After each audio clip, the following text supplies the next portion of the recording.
us prepare ourselves. If you put your hand over your eyes, I open my eyes to see the spiritual truth today. I open my eyes to see the spiritual truth today. And now your ears, I open my ears to hear the spiritual truth today. I open my ears to hear the spiritual truth today. Now just hand over your heart and extend out your arms. I open my heart to receive the spiritual truth today. I open my heart to receive the spiritual truth today. The spiritual truth that I'm working with today is that you are connected.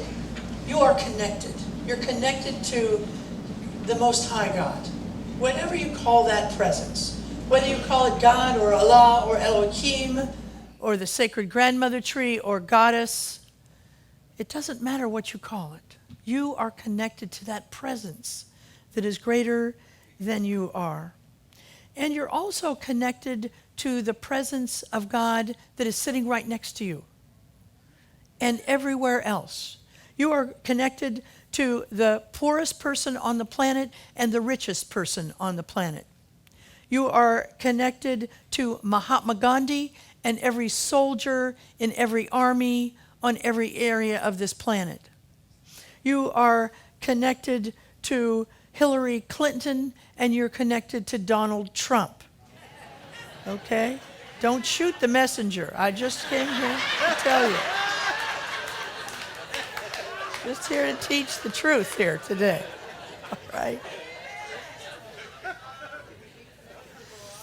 We're in a series right now dealing with some expanded beliefs. You know, I talk about the 4 beliefs every Sunday morning when we start church because I want to keep us anchored in who we are and what we're doing here. But there are, from the way I got those 4 beliefs was looking at the beliefs that Ernest Holmes wrote in an essay called What We Believe. And he has 13 points of what we believe. And basically those are the points that make up the basis of our theology. Now, what I want to be clear here about is that one of the reasons that I am a religious scientist, or I come to a church like this, is because Ernest Holmes said we must be open at the top. And I like that. He wasn't closed. It wasn't just what he said goes, and everybody after him, you better just stay with what he says. He said, look, there's nothing new in what I'm teaching, absolutely nothing. And what's more than that, I'm not teaching anything to you that you don't already know inside of you. It's when I hear people say, oh, I really liked that today. What happened is it touched something that they already knew inside of them. And what open at the top simply means is these are the teachings that I'm teaching. I'm teaching all these ancient wisdoms and these and more from basic religions and from Greek philosophers.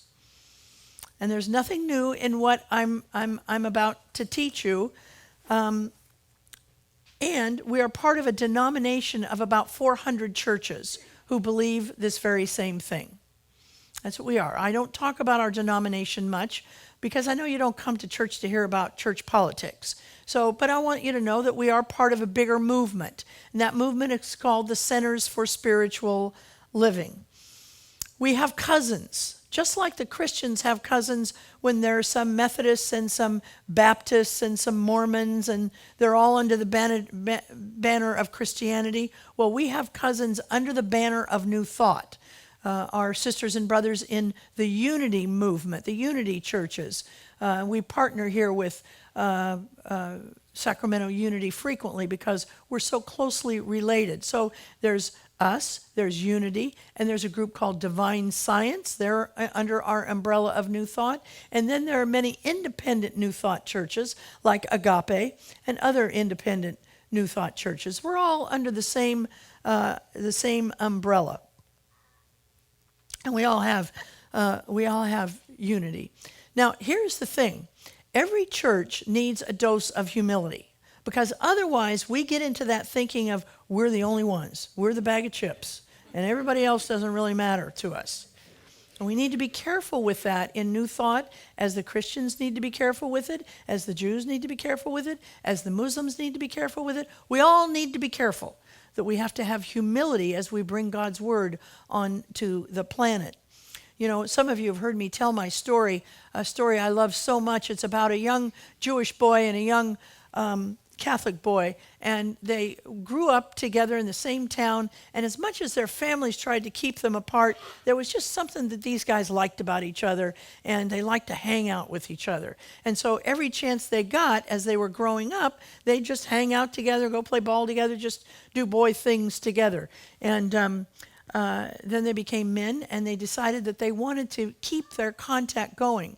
So when they became men, the Catholic boy grew up to be the Pope. And the Jewish boy grew up to be the most important rabbi in all the land in Israel. And so what they would do is they would meet once a year. One year, the Jewish boy would go to the Vatican, and the next year, the Pope would go to the rabbi's office. And so it was time for the rabbi to go to the Vatican. He went to the Vatican, and he was waiting in the Pope's outer personal office as the Pope was concluding some business inside. And while he was there, he noticed a telephone. And the telephone was just stunning. It was of gold, and it had jeweled inlays. And so when the Pope walked out, the rabbi said, what is this phone? Where did you get this phone? And he said, oh, that's my personal phone to God. He said, would you like to call God on it? And the rabbi said, sure. And so he talked with God for a while, told him what he wanted. And when he put down the phone, he said, well, how much do I owe you for that call? And he says, oh, no, you don't have to pay. Oh, no, I insist. I want to pay. And he says, okay, well, 20 lira should do it. I don't know what a lira is, but 20-something should do it. And he paid the Pope.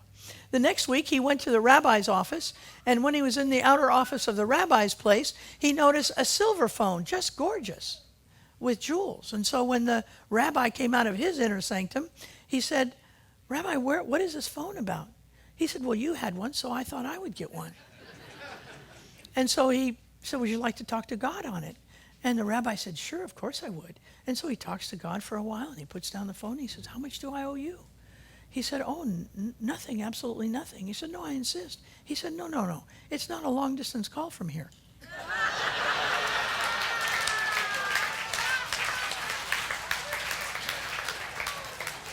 See, embracing our humility is a powerful thing, and we all need to do it.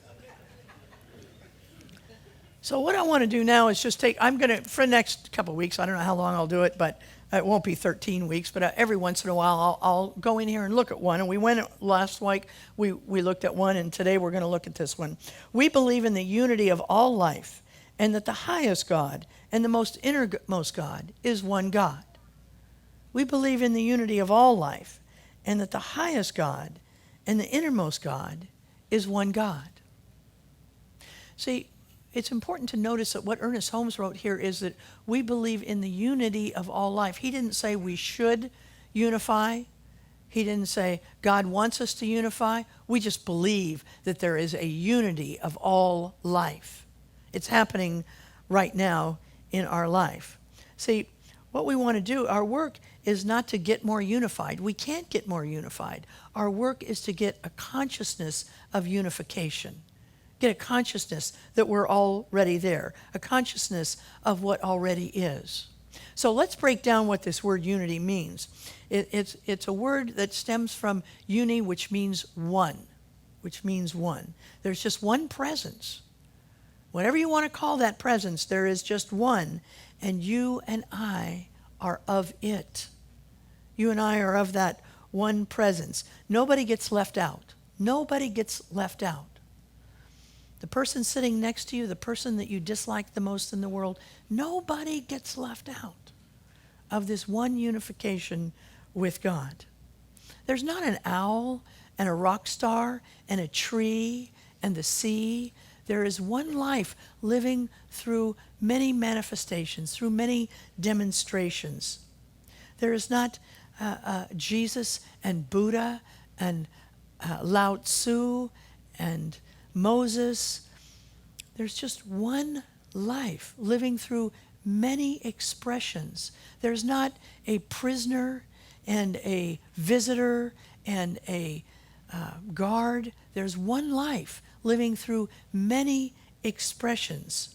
See, our work in feeling the unity and recognizing unity and coming from unity is to begin to release our death grip on what we have in the outer. See, release our death grip on the color of our skin, of what we wear, of who we love, of what car we drive, of what political party we're in, where people worship. We need to let that death grip grow. These things are only there to make our life more interesting, not to separate us, but we allow them to separate us. We forget that we're one with all people all of the time. See, but take care not to misunderstand that unity means sameness, because it doesn't. You and I are unique on purpose. The color we are, the language we speak, the way we dress, the way we love, we are here on purpose. The desires we have, we are here on purpose. And that purpose is God's purpose.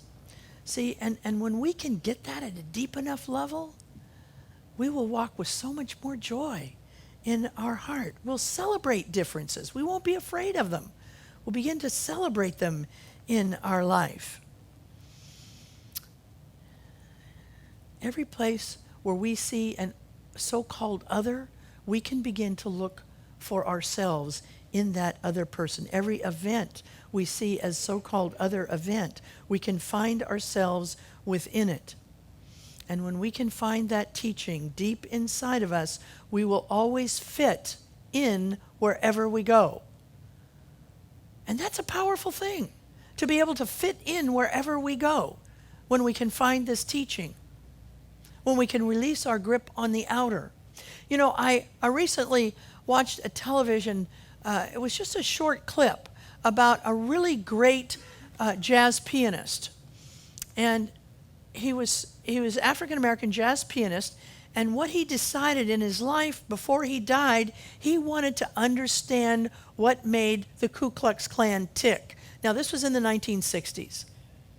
He just wanted to make them understand what it clicked. Just pay attention to that part, that he had a desire to see himself in somebody that was so dangerous to himself and the people he loved, is a powerful spiritual teaching. So what he decided, he was a great pianist, so he decided to teach himself how to play country western music, because he knew he couldn't just walk up to a Ku Klux Klaner and say, "Hey, what makes you tick?"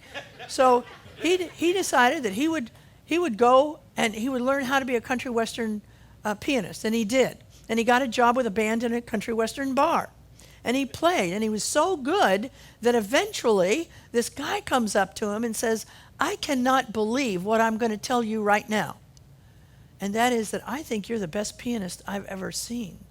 And coming from a guy in the Ku Klux Klan, that's a pretty amazing thing for me to say.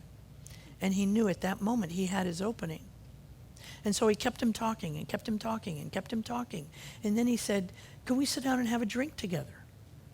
And they sat down and they had a drink together. And they began to find out what their commonalities were, not what their differences were. Very brave step for this guy. Well, the upshot of the little film clip was this. He kept coming back to the bar and listening to him play, and they always had a drink, and they began to understand each other even better. And one day, the Ku Klux Klan guy says, "You know what? I'm leaving the Klan. And the reason I'm leaving the Klan is because of you. And not only am I leaving the Klan because of you, but I'm going to give you my Klan outfit." I don't know what he thought he'd want the Klan outfit for, but he gave him the Klan outfit. And the guy said, "You know what? I want to know more about this." Well, I won't tell the whole story, but the upshot of the clip is he had 15 Klan, he decided he wanted to collect Klan outfits. He had 15 Klan outfits.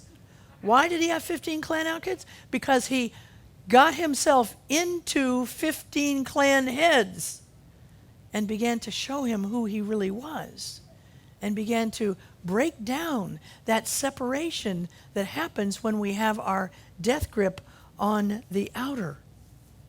See, when we can find a shred of commonality with somebody else, we have just done a great thing.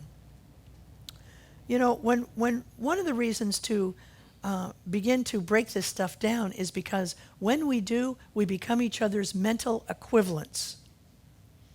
When we give ourselves more power in the world, we become each other's mental equivalents. Now remember, a mental equivalent is somebody else has what you want, and you see it, and then you become interested in finding out how to get it. Ernest Holmes used to say that we needed to upgrade our software. That's the modern way of saying what he said. We need to upgrade our software because we're working with out-of-date data, and we're getting limited results. Limited data, limited results. You know, so if we want more in our life and people are willing to step up and be more in their life, they can be the mental equivalents for me, and they can have other be the mental equivalents for others. See, if you want more money in your life, begin hanging around not with people who don't have any money, but with a few people who do have money. And when you do that, you begin to understand and allow yourself. And that goes for compassion and love and harmony and every other aspect of God. When we begin to stand up and be those things and see those things in other people instead of what's on the outer, we begin more unified. Well, what I believe is that God sent us people all over. Some people call them angels. I just call them people who are sent here to give me a new mental equivalent. I don't have to like them, but I have to begin to notice how they're living their life because they will raise my vibration.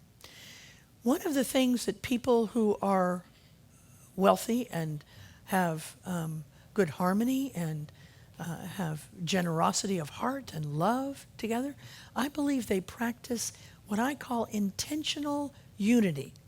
Intentional unity. So for instance, if you want more generosity in your life, tap into that part of you intentionally that's Jewish. Every one of us has got a Jewish part because remember, there's only one life lived through many expressions. And what Jews teach their kids is to do mitzvahs. Mitzvah is a thing in which we do something nice for somebody and we never tell them.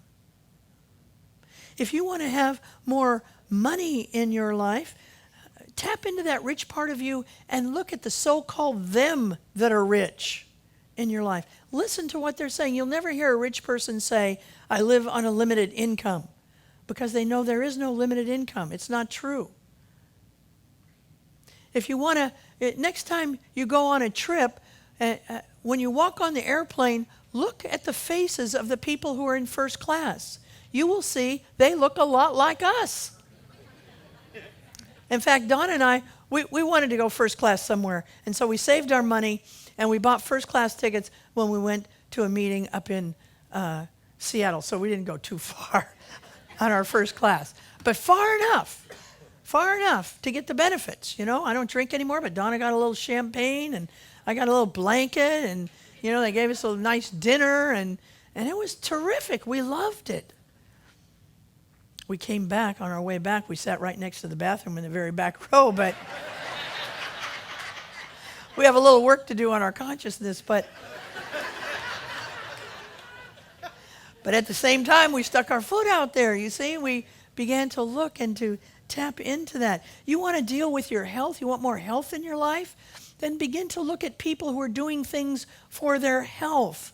You know, we have a woman in the church who does century bicycles, and she's well into her advanced 60s. And a century bicycle is 100 miles to ride on your bicycle. I want to know what she eats. I want to know what she does. I'm not going on any 100-mile bicycle ride, but I like to be healthier in my life. I want to see what it is that she has. I use the word intentional unity because nobody's going to force unity on you. There is nobody who's going to make you be more unified. See, what we have to do is we need to be able to embrace that ourselves. We have to be the illustration of it. See, we can continue to go around with the illusion that we are alone. We can continue to go around with the illusion that we're not good enough.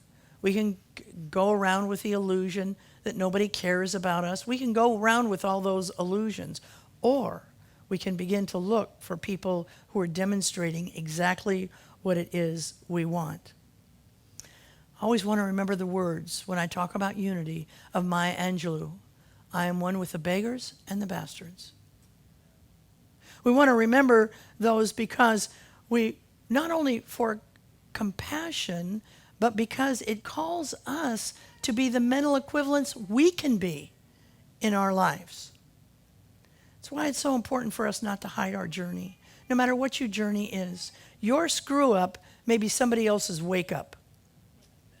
You're getting over on your past is a way for other people to walk that path. See, when Jesus said, let your light shine, he wasn't asking you to let it shine so people could clap for you. I hope that's true. I hope some people are clapping for you, but that's not what he was talking about. He was talking about, let your light shine so you can give hope to the people who are still out there. Lift them up. There's no need for you and I to give advice to anybody about anything. We can just be the advice we're trying to give. There's no need for us to tell anybody else how to do their marriage. We can do our own marriages with respect and with love. There's no need for us to tell anybody how to deal with their neighbors. We can just deal with our own neighbors with respect and with love. There's no need for us to make any speeches about judging how everybody else does their work. We can just do our work. We can just show up for our work, knowing that we're working for God in our lives. There's no need for us to give somebody a lecture about cutting up their credit card if we hear they're in debt. We simply cut our own credit card up if we're in debt. And when we use cash, when we go out to lunch and they ask us, we tell them, we're truthful. I cut up my credit card. We have to be that lesson that we want to give. Well, there's one more part in this that I want to just close with here today in this. Remember what it said in the second part of it is, well, the first part is we believe in the unity of all life. We got that. And then it says, and that the highest God and the innermost God is one God. And we as metaphysicians, we need to get this clear. The innermost God and the highest God is one God. And the reason that we need to get that is because there are some times in my life, and I suspect in yours, in which you cannot find God inside of you. Maybe you're on the floor crying your eyeballs out because somebody has betrayed you. You cannot find God then. You reach out and look at God outside, it's perfectly fine. You are good religious scientists. If you need to go outside to look, maybe you're frightened around your money and you're just so scared you can't find God inside of you. Remember, the innermost God and the highest God is the same God. Whatever it is that has you frightened or scared or whatever, don't ever think that you are not to go outside to look for God. But listen to me now. Once you find God out there, you must bring God back in. Because God can only do for us what God can do through us. So it's important that you allow yourself to go outside, but in fact, that's the first two steps of our prayer here. Is first, there is a God, and I am one with God. See, we can't have compassion unless we bring it inside of ourselves. We can't have love unless we bring it inside of ourselves. We can't have abundance unless we bring it inside of ourselves. Because remember, it's not what we're looking for, it's what we're looking from that brings our joy, that brings our good. It's not what we're looking for, it's what we're looking from that brings us to what it is that we want. You know, I go to a group of people who are working on uplifting their lives. And they do this prayer at the end of certain times that we're together, this is the prayer that they do. I put my hand in yours, and together we could do what we could never do alone. No longer is there a sense of hopelessness. No longer must we each depend upon our own unsteady willpower. We are all together now, reaching out our hands for power and strength greater than our own. As we join hands, we find love and understanding beyond our wildest dreams. You know, when I first got there to that meeting, I had talked myself into being a total failure in my life. And when I heard that prayer, I started to cry. Because it enabled me to know that when I put my hand in the hand of another, I have hope. Especially if it's in the hand of another who's going through something similar to what I'm going through. There are people here with open hands all over this church. Maybe you don't know them yet. It's a good reason to get in classes because you'll meet them at a deep level. And so when it's time to put your hand in the hand of another, to pick yourself up, to allow God to come through you, you'll be there. They'll be there for you. But until that happens, remember we have practitioners here. You are never alone. You are always unified with all beings. So let's take this message into prayer. Knowing that we are in the power and the love and the harmony of the Most High God. We're in there. No way to get out. We're just there. It is our DNA. I give thanks for that.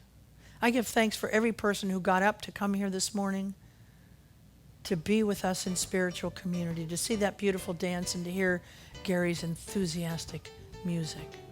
I give thanks. I release this word into the law, and together we say, and so it is.